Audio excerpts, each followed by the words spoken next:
नमस्कार पशुपालक मित्रांनो, मी किरण भोसले. मित्रांनो, आत्ता काडेकायची थंडी चालू आहे. या थंडीमध्ये आपल्या शेळ्या मेंढ्यांना जास्त करून सर्दी, खोकला असे आजार बघायला मिळतात.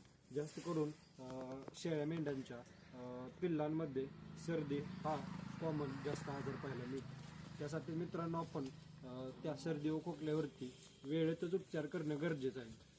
कारण मित्रांनो, आपण जर 2-3 दिवस जर असे ढकलले की बघू काय तर औषध करू, यामध्ये वेळ निघून जातो व आपलं शेळी व मेंढी पुढे जाऊन दुसऱ्या आजाराला बळी पडून आपले आर्थिक नुकसान होऊ शकते.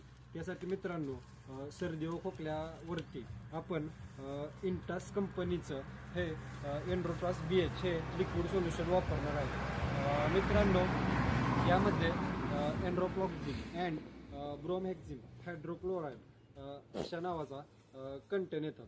तर मित्रांनो, एन्ड्रोफ्लॉक्झिन हे एक अँटीबायोटिक म्हणून काम करतो.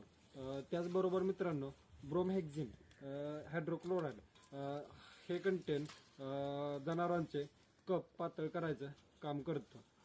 हे औषध मित्रांनो आपण 10 किलो वजनासाठी साधारण 1 मिलीप्रमाणे वापरू शकता. अतिशय चांगला रिझल्ट सुद्धा या औषधाचा आहे. मित्रांनो, हे औषध वापरताना आपण आपल्या जवळच्या पशुवैद्यकीय डॉक्टरांच्या सल्ल्याने देखील वापरणं गरजेचं आहे. मित्रांनो, आजच्या व्हिडिओमध्ये आपण बघितलं असेल की शेळ्या मेंढ्यांच्या सर्दीवरती एन्ड्रोट्रास BH